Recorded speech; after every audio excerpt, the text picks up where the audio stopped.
Olá pessoal, meu nome é Marcos Ribeiro, sou membro da Associação Médico Espírita de São Paulo e hoje a gente vai estar aqui dando continuidade a mais um Pílulas, né, dentro do livro Caminho, Verdade e Vida, seguindo com as nossas reflexões, com os nossos pensamentos, com as palavras que Emmanuel traz para nós através desse livro, sempre buscando aí o apoio, a instrução, o caminho, para que a gente possa operar as transformações reais na nossa vida e buscando aí esse roteiro seguro, que são os ensinamentos de Jesus, para que a gente possa seguir trilhar a nossa vida.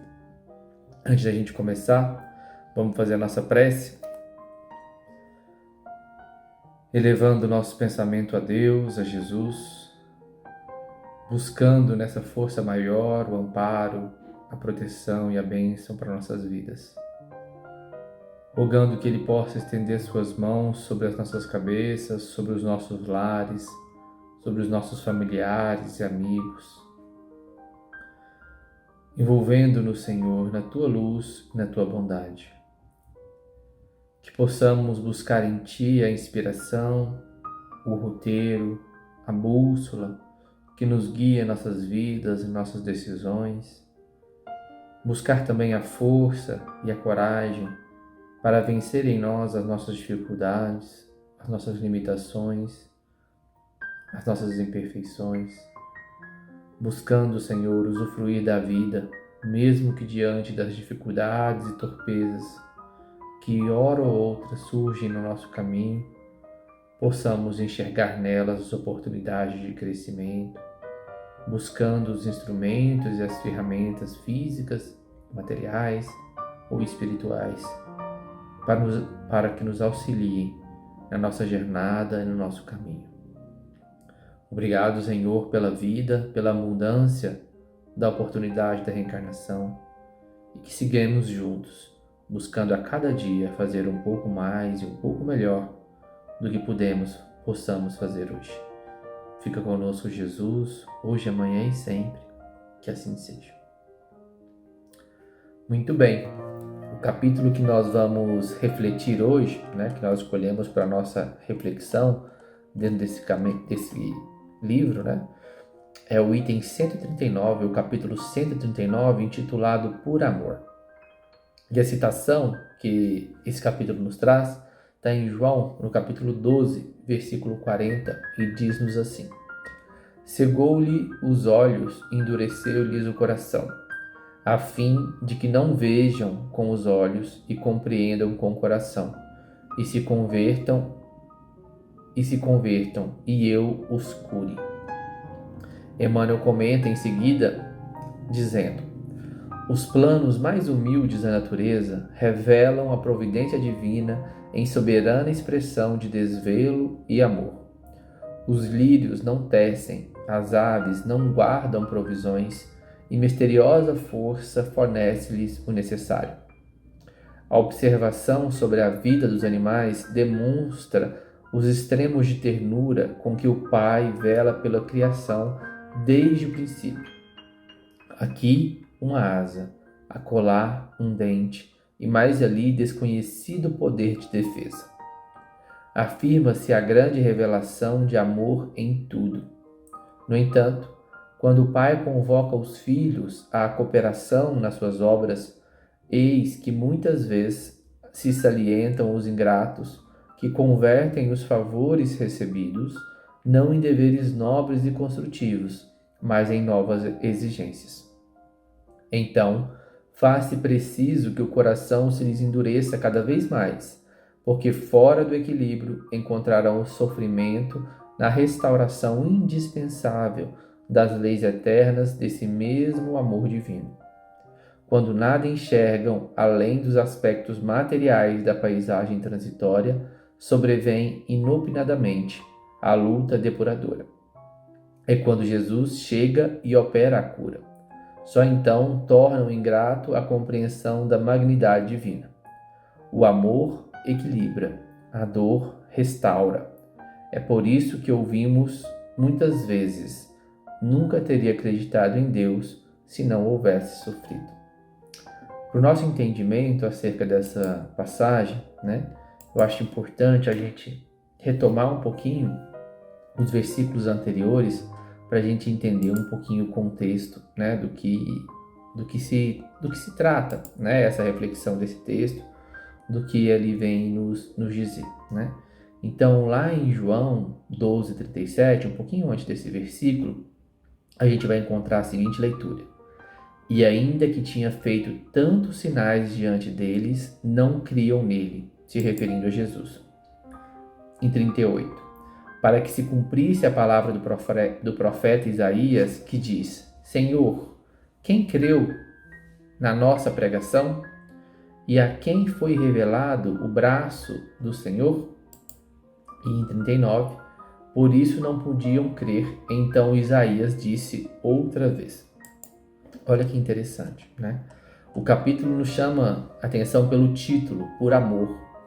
E no decorrer da reflexão do texto de Emmanuel, ele vai dizer, primeiramente, sobre esse movimento de amor divino de Deus para com todas as criaturas, para com todos os seres, desde os animais, as plantas e os indivíduos mais humildes da natureza, chegando à compreensão também do homem, pelo menos aqui no nosso planeta, como o espírito já um pouco mais caminhado, né, trabalhado dentro do aspecto da evolução, como expressão ou receptáculo, né, desse amor divino capaz de compreender, talvez, pelo menos racionalmente, de uma forma mais clara, os ensinamentos, né, de Jesus e de Deus, né, ou estando mais hábil para esse entendimento, mesmo que tantas vezes nós também, pelo nosso livre-arbítrio, escolhemos, né, caminharem na direção contrária.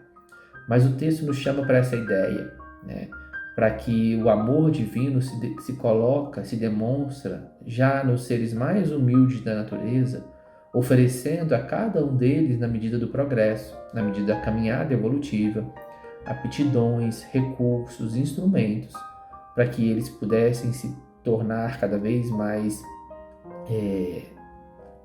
ou se colocarem, né, cada vez mais na vida da vida da natureza ou dentro do processo evolutivo como um todo, mais hábeis, né, ou com mais recursos dentro da própria evolução.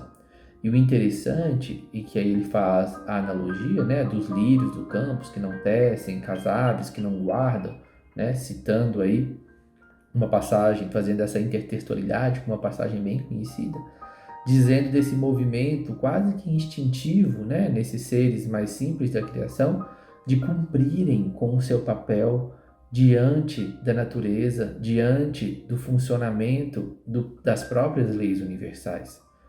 Guiados ali a princípio pelo instinto, né, sem ainda a construção do pensamento contínuo, das ideias mais racionais, eles servem a toda uma dinâmica, né, universal, estando ali eles conectados às leis naturais e às leis divinas. E Emmanuel nos convida à reflexão, né, e à contemplação desse movimento natural para que nós possamos trazer esse ensinamento para a nossa prática.